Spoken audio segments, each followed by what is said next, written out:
Bonjour à tous, c'est Paul Dam pour vous présenter la suite de l'introduction à la microbiologie alimentaire. Nous en sommes rendus au deuxième point, au sous-deuxième point, à savoir le pH. Plus le pH est neutre, plus les bactéries se développent. Il faut que les bactéries soient soit acidophiles, soit basophiles pour se développer différemment. Enfin bon, ça. Les bactéries ne sont pas du tout tolérantes à l'acidité. Si un aliment est proche du pH neutre, plus sensible donc au développement des bactéries.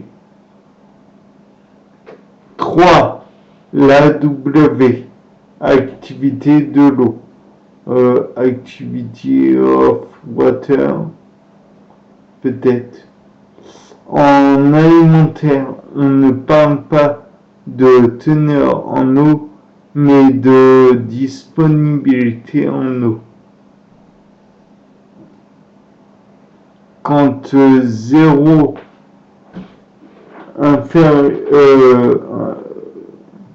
inférieur à W inférieur à 1, donc quand AW est entre 0 et 1, elle dépend notamment de la présence d'éléments dissous, sucre, sel, et de la température. Les bactéries attaquent principalement les aliments avec beaucoup d'eau, puisque l'eau, c'est la vie. Enfin, l'eau permet le développement de la vie. Aucun micro-organisme ne se développe si AW est en dessous de 0,62. Donc l'activité de l'eau est importante. Il existe différentes techniques de conservation comme la déshydratation, le salage, l'addition de sucre comme pour les confitures, ou la congélation, sachant que la lyophilisation, c'est le fait de retirer de l'eau à froid. Donc c'est pas de l'ébullition, mais c'est vraiment, voilà. Repose en grande partie sur la diminution de l'AW. Dans un aliment très sucré, l'eau est captée par les sucres.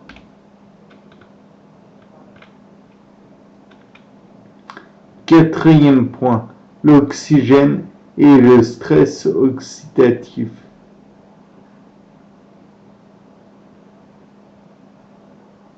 Aérobie stricte, présence de dioxygène et respiration concerne les moisissures, quelques levures, pseudomonas et un développement à la surface. Donc je vous rappelle que les levures sont des champignons microscopiques, que dans Pseudomonas, il y a Pseudomonas aeruginosa. Donc voilà. Ensuite, aérobie, présence ou absence de dioxygène, respiration, fermentation, concerne la plupart des levures, Enterobactéries, Staphylococcus et développement sur les produits végétaux, surface de viande et de fromage. Car bien sûr, Bacillus lactobacillus, va être présent dans le fromage. Ensuite, les entérobactéries. Les entérobactéries peuplent forcément le tube digestif et particulièrement le tractus intestinal. Donc, il risque d'y avoir des souillures. Donc, voilà. Ensuite, les micro-aérophiles. Donc, finalement, les bactéries aérotolérantes, celles qui supportent le dioxygène et la fermentation, concernent surtout les bactéries lactiques, donc bien sûr celles dans les produits laitiers, mais aussi qui produisent tous les produits fermentés. Donc le vin, le vinaigre, le tofu même pourrait être susceptible de voir des bactéries lactiques ou même les sauces Nuocnam et j'en passe. Développement dans le fromage, les produits laitiers aussi. Donc ça, comme je vous l'avais dit, aérobie stricte, absence de dioxygène, fermentation, concerne Clostridium botulinum et tétanie par exemple. Donc c'est bien vous dire si c'est dangereux. La maladie des conserves due à Clostridium botulinum, les bactéroïdes, les propionibacterium et développement dans les conserves, les bocaux.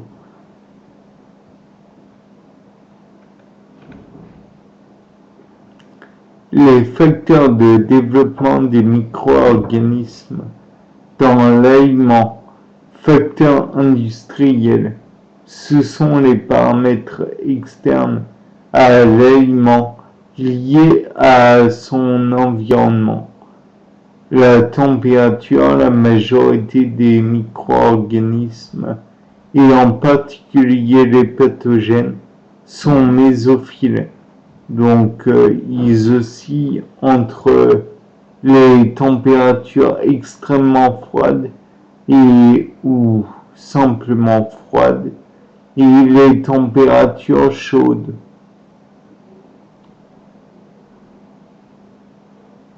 En dessous, les bactéries sont psychrophiles, donc en dessous de 30 degrés Celsius.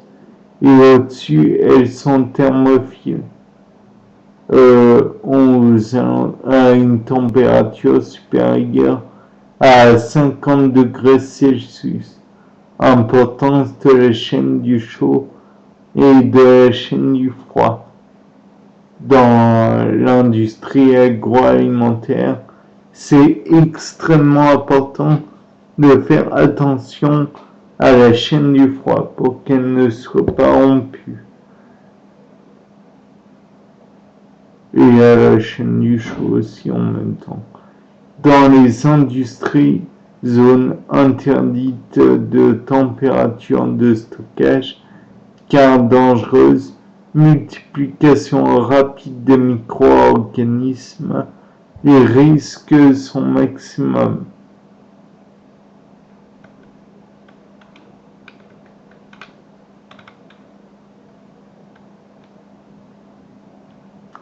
Au-dessus de 60 degrés, pasteurisation qui permet la destruction des formes végétatives, donc peu de risques, sauf les spores. Au-dessus de 100 degrés Celsius, la stérilisation entraîne la destruction des spores microbiennes. Le risque est nul. entre 10 et moins 10 degrés, chaîne du froid, ralentit mais n'élimine pas certaines bactéries, car le froid conserve. Donc certaines bactéries sont capables de se multiplier dans le frigo. Et c'est comme ça qu'on a des produits périmés qui arrivent dans nos assiettes, en fait.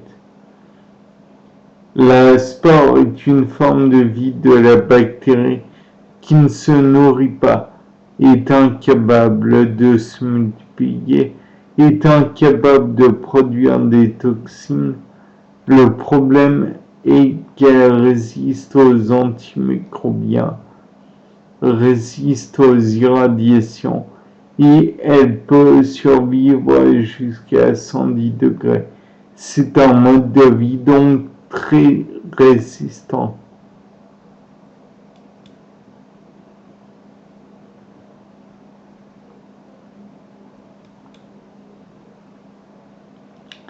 Les indicateurs température, étiquette adhésive qui indique par une réaction colorée une accumulation critique de rupture de la chaîne du froid.